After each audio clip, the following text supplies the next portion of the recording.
I'm Eric Carnes with Burlington County Parks, and I'm here at the Workers' House Gallery where we're displaying a bunch of Hugh Campbell paintings. You know, Hugh was a complicated guy. He was a philosopher, he was a poet, he wrote music, and he painted prolifically. By his own count, a painting a day for years.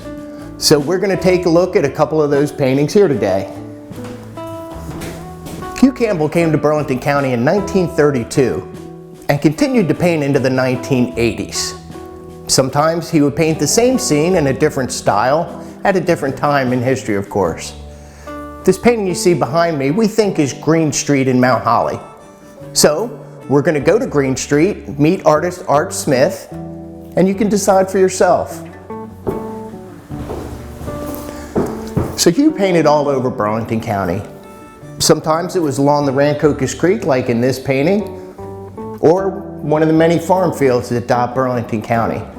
What we're going to do is we're going to take artist Art Smith out to these locations, and he's going to explain to us what makes Hugh Campbell's paintings so special. Hello, my name is Art Smith, and I live in Mount Holly. I've moved here recently from Phoenix, Arizona, where I taught high school art for 30 years. And 3 years ago, we showed up here on a Saturday afternoon, and one of the things that's most interested me in Mount Holly is the Rancocas River. And the more I looked at the Rancocas, the more I became aware of a local artist by the name of Hugh Campbell, who has worked in this area for probably 50 years. I was really taken with his work, and I'd like to look at some of his paintings today. When I critique art, there are kind of four things that I look at. I look at craftsmanship and creativity as one object. To assess, I look at presentation, I look at subject matter, and I look at a wow factor, that thing that you can't always explain, but brings you in or makes you interested in a painting. The first thing that we notice when we look at this painting by Hugh Campbell is how thick this paint is. It's a technique called impasto, which means you really lay paint on very thick. And it is like he took a brush and just laid quickly and gesturally the leaves and vegetation and the house and the street to pull this composition together.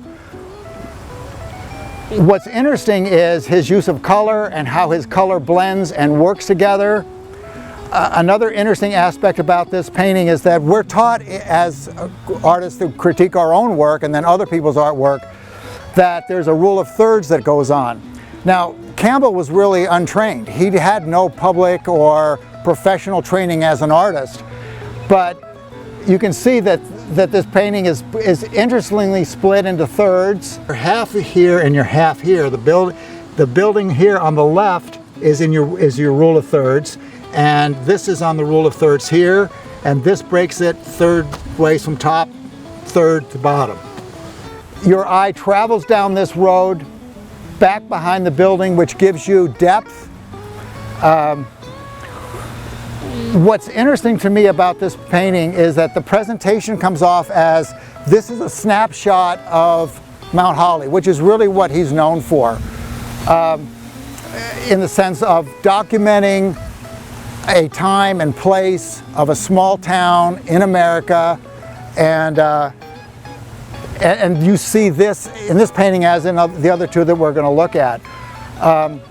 And for me, I get a really kind of a spring, summer feeling from this painting.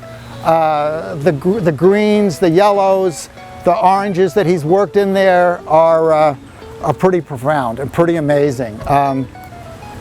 A simple back blue sky, and this is a perfect example of the kind of work that he did, especially using thick, heavy paint.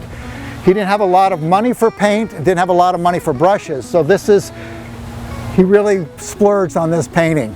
Another painting to look at is another landscape, again, which he is primarily known for. And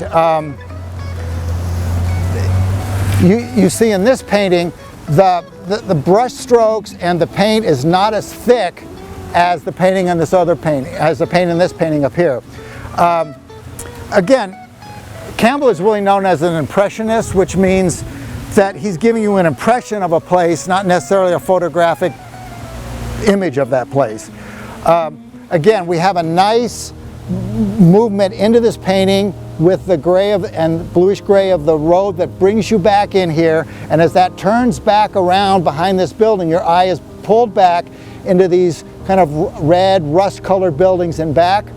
His trees here, unlike the trees up there, are much more just articulated with a single brush, and you can tell this season is much more of a fall winter season than in the previous painting, which was much more lush and much more green. In this painting, which is really a wonderful painting, you see some of the same things that have gone on in these two paintings. Again, this road, not centered in the middle, off to the side, bringing you back into this painting. The trees giving you a vertical movement up and down that correspond to the telephone poles here and then in the back. What I like about this painting is that, again, when we talk about rule of thirds, this sort of breaks the rule in the sense that this kind of stops in the middle of the painting, but oftentimes good paintings break rules. And while this isn't distracting because you have darkness back in here and darkness across here, that does break this composition up. One of the things I really like about this painting is his inclusion of a figure, and that figure, being this kind of orangish red, pulls you back into the orange and the red back here. So your eye is really moving along with this woman down this road. Again, a really kind of a gestural stroke motion for his sky, where he's using some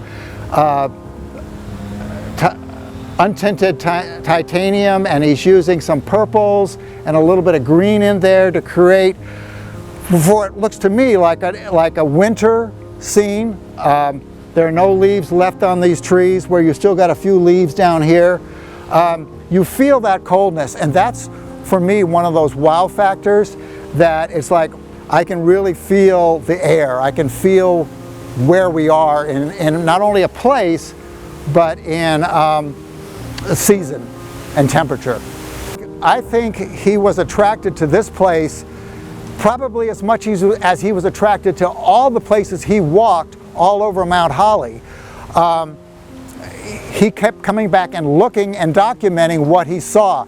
I think there's something really natural about, and you see it in all three of these paintings, which is the nice bending turn and curve of the road that really lends your eye back into the scene.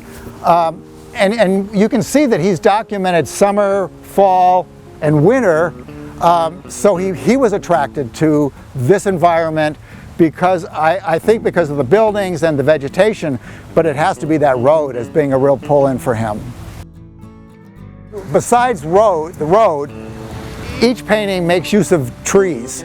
In this painting, he's used a big fat brush and really laid on the branches, and you can't see the branches up there that are covered with vegetation. In this painting, and even more so in this painting than this one, he has spent time detailing the curve of each branch, how each branch ends, and he's done that by using a variety of brushes, that he's using a much smaller brush up in here than he is down here. And he's laying into this brown of the tree, this grayish brown of this buttonwood, some of the same green that gets picked up in the vegetation on the back and to the left, which again makes a harmonious image. If I had Hugh Campbell here, I would really like to know what drew him back to this specific road. Was it the vegetation? Was it the interesting houses? Was it the light? I know that the Rancocas is just over a couple hundred feet to my left. What was it that brought him here? Hugh Campbell would paint a location in multiple times of the year, and as you can see in these three paintings, in multiple years. In this painting, there is no sidewalk. In this painting, you can see that down here is the beginning of a curb, and this painting has got telephone poles, and both of these paintings do not. So that would give you an indication of at what time in his life he painted these, or what time of the year, what year it was that he painted these paintings. This painting is really gestural. He's got a palette of paint, and he is just capturing this, and he probably didn't take a long time to do this. He was probably set up with his easel, just like where we are now, and he was just working that paint to capture that house and these trees and the road. This painting, the building is much more articulated. You can see that he spent time putting the clapboards on the side. He's painting the roof in the direction that the roof would go. He's even got detail down in here of the porch. And in this painting, actually somewhat more, he's really worked his detail to bring this house into a sense of realism. And look how these buildings here are much more articulated than these buildings here. They're hinted at in this painting, but here you can see them. Well, I think in this painting, and I would tend to think this was an earlier painting of his, he wanted to capture what he saw. And again, as a self-trained artist, he could put stuff down, he could put paint down and step away and say, that looks like a tree, that's working for me. The more he did it, the more he painted, the more he became concerned about making it look more accurate, more realistic. And therefore you could see that he spent much more time on this tree and this tree than perhaps he did on this tree. His paint use, for whatever reason, and again that'd be a question I asked him, did you have a lot of paint here? How much paint did you have here? He's got essentially many of the same colors, but he is much more sparse with his laying down of his paint than he was in that first painting.